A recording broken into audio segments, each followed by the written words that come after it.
দিলেই জাহান্নামের আগুন হারাম। যেই রাসূলের ঘাম থেকে মিশকের ঘ্রাণ, যেই রাসূল কদম যেখানে দেন ওই জায়গা থেকে দীর্ঘ বছর শুধু মিশকের ঘ্রাণ। এমন একজন রহমতের নবী, ওই নবীর হাতে গড়া সাহাবী আবু বকর, আল্লাহ তাকে এত মর্যাদা দান করেছেন। আল্লাহ তাআলা রহমতের নবী বলেন, সারা দুনিয়ার মুমিনদের আমল, সাহাবায়ে কেরামের আমল এক পাল্লায় যদি দেওয়া হয়, আমার আবু বকরের দুইটা আমলের পাল্লা অন্যদের থেকে ভারী হয়ে যাবে। আতিনা ফি দার দুনিয়া না হাসান, আতিনা ফি দার উকবা না হাসান, ইয়া গিয়াসাল মুস্তাগীসিন ইহদিনা লাফতিখারা বিল উলুমি ওয়াল গিনা। হর গরিবে নেকো তু তৈয়ার है जो न मांगे उससे तू बेजार है। এত দামি আবু বকর, রাসূলের একজন সাহাবীকে আমার আল্লাহ একজন রাসূলের উম্মতকে আল্লাহ নিজে আলাদা সালাম দিয়েছেন। সেই রাসূলের মুহাব্বতের উম্মত যাকে আল্লাহ নিজে আলাদা সালাম পাঠিয়েছেন, ওই ব্যক্তি হলেন আবু বকর সিদ্দিক রাদিয়াল্লাহু আনহু। আল্লাহ স্পেশাল করে আলাদা আবু বকরকে সালাম পাঠিয়েছেন। সুবহানাল্লাহ বলতে কষ্ট হয়। এই আবু বকর এত আল্লাহর নবীর পেয়ারা, আল্লাহর পেয়ারা। রাসূলের ইন্তেকালের পরে প্রথম খেলাফতের দায়িত্বে চলে আসলেন আবু বকর সিদ্দিক রাদিয়াল্লাহু আনহু। এই আবু বকরের এত মান, এত দাম, নবী যাকে ছাড়া কোনো মশওয়ারা করেন না, সেই আবু বকরের ইতিহাস। নবী বলেন, আমি একদিন এশার নামাজের পরে আমার রুমের মধ্যে আমি ঢুকলাম, অর্থাৎ মসজিদে নববী আর আমার হুজরা তথা আয়েশার হুজরা পাশাপাশি লাগানো। বেশিরভাগ আমি আয়েশার হুজরায় গিয়ে এশার নামাজ পড়ে ঘুমায় যাই। কেন? বলে ভোর রাত উঠিয়া আবার মালিকের সাথে হাজিরাতেই কথা বলি। ভোর রাত উঠে যাই, এশার নামাজ কমপ্লিট করে আমি হুজরায় গিয়ে যখন বিশ্রামে চলে গেলাম, ঘুমাচ্ছিলাম। আমি রাসূলের ঘুমটা কেমন? বলে আমার চোখ দুইটা বন্ধ থাকলেও আমার কলবের দরজা বন্ধ থাকে না।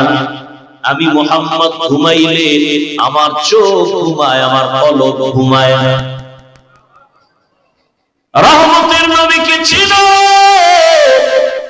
কেমন আমার মায়ার নবী। ১৫০০ বছর পর যেই নবীর আদর্শ দেখে গবেষণা করে বহু বিধর্মী কালেমাওয়ালা হয়ে। আরো আস্তে করে বলেন।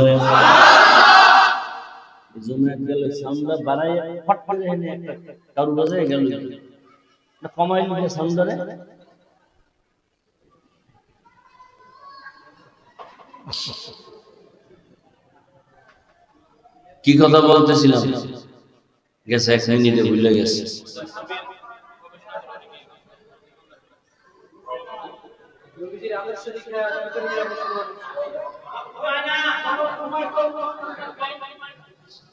রহমতের নবী আমার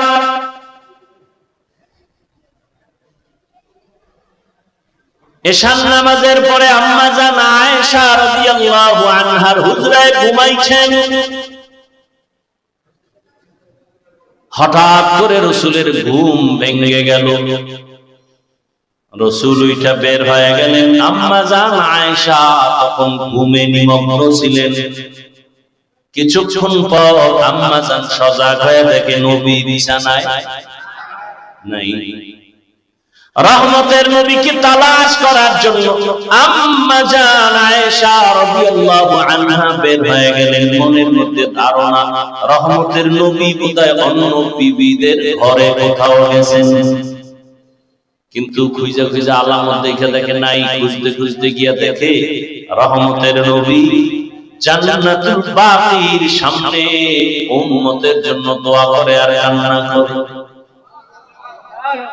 আম্মা জান আয়েশা দূরে থেকে দেখে আবার দ্রুত হেঁটে এসে শুয়ে বসে।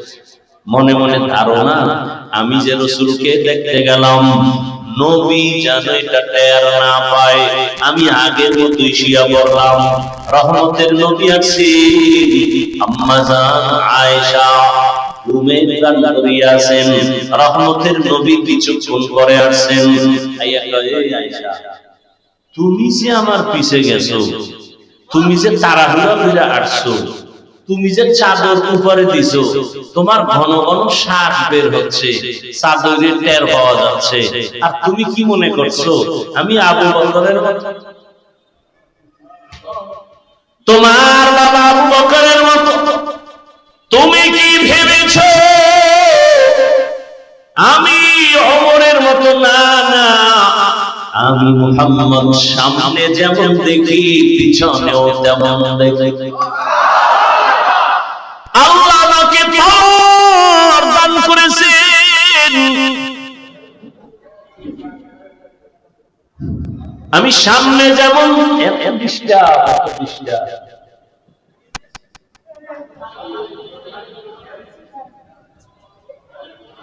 আমি সামনে যেমন দেখি পেছনেও তেমন দেখি।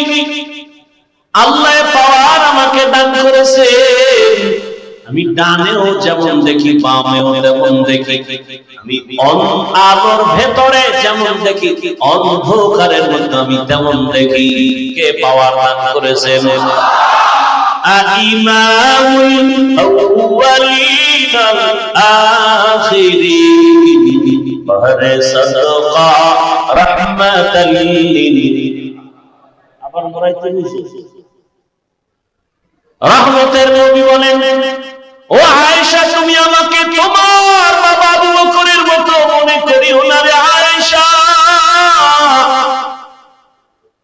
এশার নামাজের পরে রহমতের নবী ঘুমিয়ে আছেন। হঠাৎ ঘুমের মাঝে কান্নার আওয়াজ রাসূলের কান মোবারকে চলে আসে। রাসূল তো চোখ বন্ধ, ঠিকই তার কলবের দরজা খোলা। যারা কলবই চিনে না এরাই বয়ান কি বুঝবে?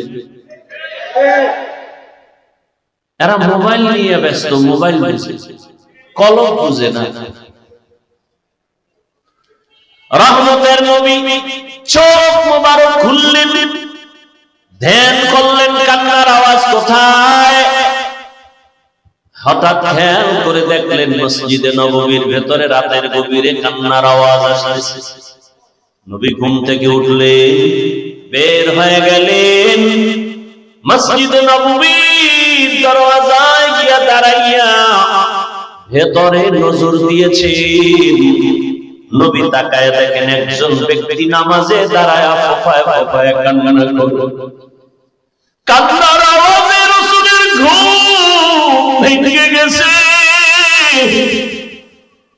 সাহাবী যেমন তেমন সাধারণ ব্যক্তি না, নবী দেখেন আমার সাহাবী জান্নাতের এক নাম্বার সাহাবী, আমার কলিজার আবু বকর নামাজে দাঁড়ায় দাঁড়ায় কান্না করে। নবী পেছনে দাঁড়ানো, আবু বকর নামাজ শেষ করে দোয়া করে মসজিদ থেকে যখন বের হবেন, পেছনে তাকায় দেখে রহমতের নবী দাঁড়িয়ে আছে। পেরেশান হয়ে গেলেন, ইয়া রাসূলুল্লাহ, গভীর রাতে আমি একা একা আমার মালিকের সাথে কথা বলতেছি, আপনি এখানে কেন হাজির? নবী বলেন, আবু বকর, তোমার অজান্তে কান্নার আওয়াজ আমার ঘুম ভেঙে গিয়েছে। নামাজে দাঁড়ায়া এই গভীর রাতে কেন কান্না করেছে?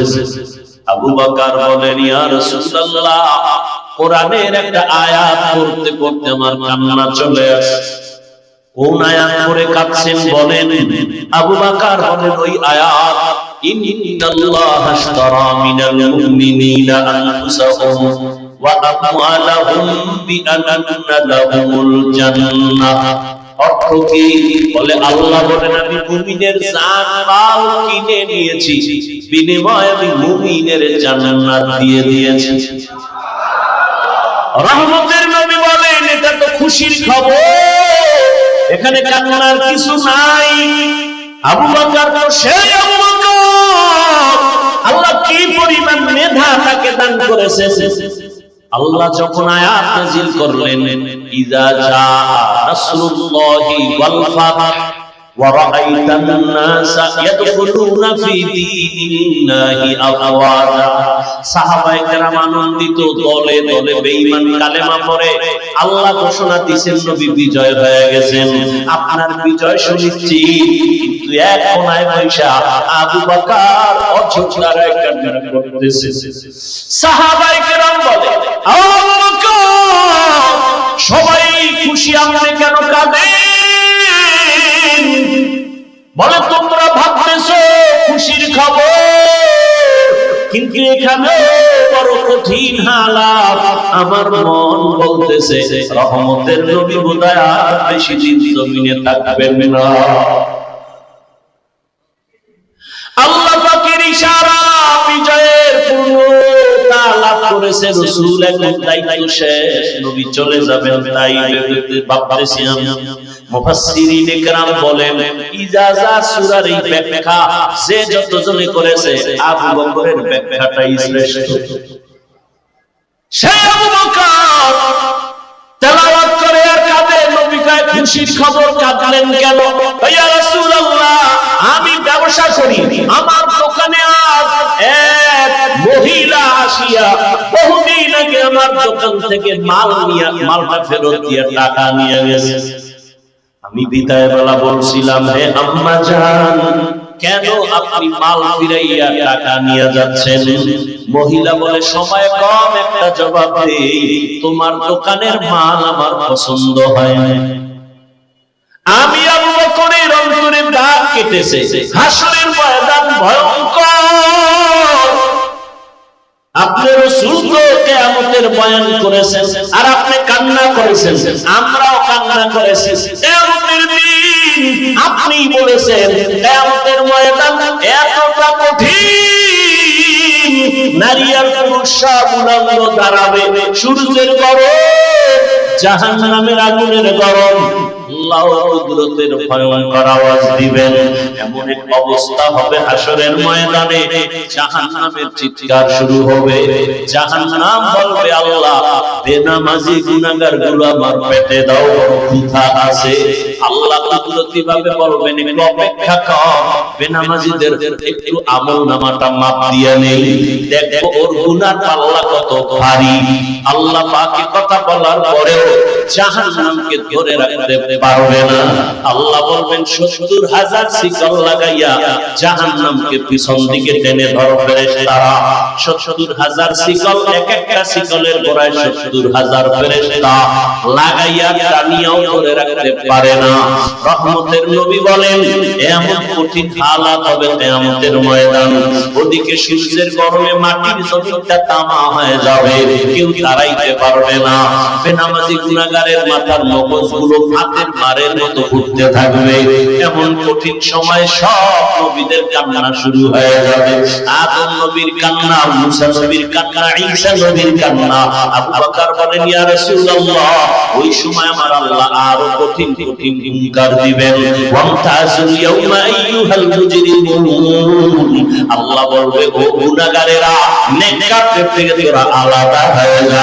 আমি আজকে নেককারদের ডান হাতে আমলনামা দিব, বিনা হিসাবে জান্নাতে যাবে। গুনাহগারের বাম হাতে আমলনামা দিব। ওই যদি আমার আল্লাহ আমি আবু বকরকে ডাক দিয়ে বলে, আবু বকর সামনে আসো, আমি যে তোমাকে জাহান্নামের শিকল থেকে ধইরা মুহাম্মদের হাতের কাছে নিয়া কালেমা পড়ানোর মাধ্যমে তোমাকে জান্নাতি বানাইয়া আমি সালাম পাঠাইছিলাম, মনে আসেনি? আমি তোমার এত আদর করে তোমাকে জান্নাতের 1 নাম্বার সাহাবী ঘোষণা দিয়েছিলাম, মনে আসেনি? জি আল্লাহ। বলো এবার আমার জন্য কি নিয়ে আসছো? আমি যদি আল্লাহর কাছে বলি, আল্লাহ তোমার জন্য নামাজ, তেলাওয়াত, তোমার জন্য আমি জিকিরের আমল নিয়ে আসি, আমি তোমার দরবারে রোজার আমল নিয়ে আসি, আল্লাহ যদি বলে ফেলেন ওই মহিলা জানলে বলেছে, যদি বলে ফেলেন রে আবু বকর আমার জান্নাতটা আমাকে দাও, তোমার জান মাল নিয়ে তুমি জাহান্নামে যাও। যদি বলি আল্লাহ কেন?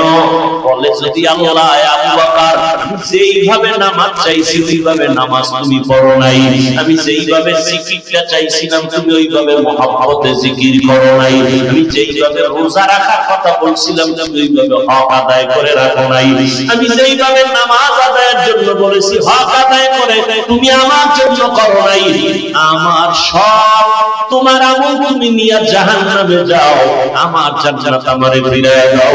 ইয়া রাসূলুল্লাহ এই কথাটা মনে যখন আসছে আমি চোখের পানি ধরে রাখতে পারি নাই। সেই দিন যদি আল্লাহ এমনটা বলিয়াই ফেলায় আমার দুনিয়ার সম্মান তো কোনো কাজেই লাগবে না, সাথে সাথে জাহান্নামের হ্যান্ডকাপ আল্লাহর অর্ডার হবে, ও জাহান্নামের ফেরেশতাই গুনাহগারের ধর জাহান্নামের দিকে নিয়ে যাও। ও আমার যুবক বাবারা, বৃদ্ধ বাবাজি, ও পর্দার আড়ালের মা বোনেরা, আল্লাহর কোরআন সত্য, আজ পর্যন্ত কেউ একটা মিথ্যা ভুল প্রমাণ করতে কেউ পারে নাই। ওই কোরআন যদি তোমার অন্তর বলে সত্য, কোরআনে যত বয়ান আল্লাহ করেছেন সবই কিন্তু সত্য। কারা জান্নাতে যাবে কারা জাহান্নামে যাবে আল্লাহ স্পষ্ট কোরআনে বলে দিয়েছেন, তাও সত্য। ইন্নাল আবরারা লাফি নাঈম ওয়া ইন্নাল ফুজ্জারা লাফি জাহিম। নেক আমলওয়ালাদের জন্য জান্নাতের দরজা, গুনাহগার যারা তাদের জন্য জাহান্নামের পথ। জান্নাতটা কেমন শান্তির ঠিকানা আল্লাহ তাও কোরআনে বয়ান করেছেন। জান্নাতিন তাজরি মিন তাহতিহাল আনহার, এমন জান্নাত আল্লাহ দান করবেন যারা জান্নাতে একবার ঢুকবে জীবনে জান্নাতের শান্তি ছেড়ে আর বের হতে চাইবে না। মা তাশতাহি আনফুসুকুম, জান্নাতে যা চাইবে দেখবে অন্তরে কল্পনা করবে সামনে হাজির। যেই জান্নাতে কোনো বাথরুম নাই, জান্নাতীরা ঢুকবে কোনো কালো মানুষ থাকবে না, জান্নাতীদের দাড়ি কোনোদিন উঠবে না, যুবতী কোনোদিন বৃদ্ধা হবে না, যুবক কোনোদিন বুড়া হবে না। এমন জান্নাত কাদের জন্য? আল্লাহ বলেন নেক আমলওয়ালাদের জন্য। আর জাহান্নামটা গুনাহগারের জন্য। কেমন জাহান্নাম তাও আল্লাহ বয়ান করেছেন, ওয়াইলুল লিকুল্লি হুমাযাতিল লুমাযা আল্লাযী জামা'a মালাহু ওয়া আ'আদা ইয়াহসাবু আন্না মালাহু আখলাদা কাল্লা লায়ুনবাযান্না ফিল হুতামা ওয়া মা আদরাকা মাল হুতামা নারুল্লাহিল মুকাদা القارعة ما القارعة وما أدراك ما القارعة ألهاكم التكاثر حتى زرتم المقابر। এগুলো তো ছোট ছোট সূরা। ও যুবক তুমি ডাউনলোড করে বাংলা কোরআন ডাউনলোড করে তরজমাগুলো পড়ো। أرأيت الذي يكذب بالدين فذلك الذي يدعو اليتيم ولا يحض على طعام المسكين فويل للمصلين। আরে নামাজ মানুষকে জান্নাত নিয়ে নিবে, আর এই সূরায় আল্লাহ কি বলেন? ফাওয়াইলুল লিল মুসাল্লিন, নামাজি মুসল্লির জন্য ওয়াইল নামক জাহান্নাম। এবার চিন্তা করেন তো, যেই নামাজ মানুষকে গুনাহ থেকে বাঁচাবে, জান্নাতে নিবে বিনা হিসাবে, আল্লাহ আবার এই সূরার মধ্যে বলেন ফাওয়াইলুল লিল মুসাল্লিন, মুসল্লি নামাজের জন্য ওয়াইল নামক ভয়ঙ্কর জাহান্নাম। তাহলে এখন কোন নামাজ পড়েন চিন্তা করতে হবে আপনাকে। আপনি কি জান্নাত পাওয়ার নামাজ পড়েন নাকি আপনি ফাওয়াইলুল লিল মুসাল্লিন ওই ওয়াইল নামক জাহান্নামের অধিবাসী হওয়ার নামাজ আদায় করেন? আল্লাহ দোনোটা বলে দিয়েছেন। নামাজি জান্নাতে যাবে, কোনো হিসাব নাই। কিন্তু এখানে বলে না, ওয়াইল নামক জাহান্নাম ভয়ঙ্কর, ওই নামাজি মুসল্লিরা ওয়াইল নামক জাহান্নামে যাবে। তাহলে কোন নামাজ আপনি আদায় করেন এখনো চিন্তা করেন। যারা নামাজ পড়েই না তাদের চিন্তা তো ভিন্ন, কিন্তু যারা নামাজ আমরা পড়ি একটু চিন্তা করেন কোন নামাজ আদায় করেন। এরে আল্লাহর বান্দা, নামাজ পড়েন, নামাজের ভেতরে রূহ নাই, ইখলাস নাই, তাকওয়া নাই, নামাজের মধ্যে কোনো চোখে পানি নাই, আজমত নাই। সমাজের মানুষ কি বলবে, মাঝে মাঝেই লজ্জায় পড়ে নামাজে যায়। নির্বাচনে একটা ভোট পাওয়ার আশা পাইয়া মুসল্লিদের মন পাওয়ার জন্য টুপি দেয়, নামাজে যায় নাই। এগো আল্লাহ কইছে ফাওয়াইলুল লিল, এরা ওয়াইল নামক জাহান্নামে যায়। এরে আল্লাহর বান্দারা, যুবকেরা, আমি তোমাকে পাক্কা পাগড়িওয়ালা হুজুর হতে বলি নাই। তোমার মতো যুবক স্কুলে পড়ে, কলেজে পড়ে, চাকরি করে, ব্যবসা করে, নদীর মধ্যে মাছ ধরে, এরকম বহু হাজারো লাখ যুবক আছে নামাজ ছাড়ে না, নাই? বলো তোমার কপালে কার অভিশাপ? তুমি কেন নামাজ আদায় করো না? তোমার মতো যুবক রাস্তায় গাড়ি চালায়, নামাজ বাদ দেয় না, বলো তুমি কেন পারো না? ও ব্যবসায়ী ভাই, আপনার মতো কত ব্যবসায়ী আজান হলে দোকান বন্ধ করে নামাজে যায়। একটু নিজেকে প্রশ্ন করেন, আপনি কেন নামাজ পড়তে পারেন না? ও যুবক বাবা, কলেজের ছাত্র নামাজ পড়ে, তুমি কেন পারো না? র‍্যাব, আর্মি, পুলিশ, বিডিআরের চাকরি করে, নামাজি অভাব নাই, তুমি কেন পারতেছো না? বলো। তোমার মতো যুবক গাড়ি চালায়, নদীর মধ্যে মাছ ধরে, জমিনে কৃষি কাজ করে, নামাজ পড়ে, বলো তুমি কেন পারো না? পর্দার আড়ালের আম্মা জান বোনেরা, আপনার মতো কত মা কত বোন এখনো আছে বেপরদায় চলে না, নামাজ ছাড়ে না, মোবাইলে সময় নষ্ট করে না, স্বামীর মাল খেয়ালত করে না। আপনারা কেন পারবেন না? এরে যুবক বাবা, স্কুলে পড়ো, কলেজে পড়ো, ডাক্তার হও, ইঞ্জিনিয়ার হও, যাই হও না কেন, পাঁচ বেলার নামাজ পড়ো, মা বাবার দোয়া নিয়ে চলো, শিক্ষকের দোয়া নাও, বেয়াদবি করিও না। তোমার ব্যবহারে কোনোদিন যেন মা বাবা কষ্ট না পায়, তোমার আচরণে শিক্ষক যেন কষ্ট না পায়, তোমার ব্যবহারে কোনো আলেম যেন কষ্ট না পায়। তাহলে তুমি যত বড় শিক্ষিত হও, মরার আগে তোমার ধ্বংস অনিবার্য, কোনো সন্দেহ নাই। এখনো তওবা করো, জীবনে তো গুনাহ কম করো নাই। মনের হাল মিটাইয়া কত গুনাহ করেছো, মনে চাইছে দাড়ি কাটবা, কেটে ফেলেছো, মনে চাইছে নামাজ পড়বা না, পড়ো নাই, মনে চাইছে পার্কে দৌড়াবা, পার্কে দৌড়ায় গেছো, মনে চাইছে সারা রাত মোবাইলে গুনাহ করবা, গুনাহ করেছো। আমার মাওলার আদালতে কোনদিন যাইবা, হিসাব মিলাও। তোমার আমার চোখের সামনে কত যুবকের লাশ আর লাশ, ঘুমের মধ্যে মানুষ মরে যায়, গাড়ির নিচে পড়ে মানুষ মরে যায়, এমন একটা দিন নাই যুবকের লাশের খবর নাই। এখন তওবা করার সময় আল্লাহকে মনে মনে বলো, হে মালিক, জীবনে মনের আশা পূরণ করে কত অন্যায় করেছি, আমার মতো অন্যায়কারী আর কেউ নাই। আমার গুনার খবর আমার আত্মীয় স্বজন জানলে কেউ মুহাব্বতের নজরে দেখতো না। ও আল্লাহ, আপনি তো দেখছেন, জানছেন, রাগ করি আমাকে মেরে ফেলেন নাই, আমাকে আপনি খানা থেকে মাহরুম করেন নাই। আজ আমি তৈরি হয়ে গেলাম, মরিয়া গেল, আর নামাজ ছাড়বো না, দাড়ি কাটবো না, বেপরদায় চলবো না। মা বাবার দোয়া নিয়ে, শিক্ষকের দোয়া নিয়ে, উলামায়ে কেরামের পরামর্শ নিয়ে, নবীজির আদর্শ মেনে চলবো। তওবা করার জন্য যদি অন্তর তৈরি হয় খাঁটি অন্তরে, আল্লাহকে বলো, আল্লাহ পাক মুহূর্তের মধ্যে সব গুনাহগুলো মাফ করে দিবেন। আল্লাহ আমাদেরকে গুনাহমুক্ত জীবন দান করে, তওবা ওয়ালা জিন্দেগি দান করে। আলহামদুলিল্লাহি রাব্বিল আলামিন, ওয়াসসালাতু ওয়াসসালামু আলা সাইয়্যিদিল আমবিয়া ওয়াল মুরসালিন ওয়া আলা আলিহি ওয়া আসহাবিহি আজমাইন।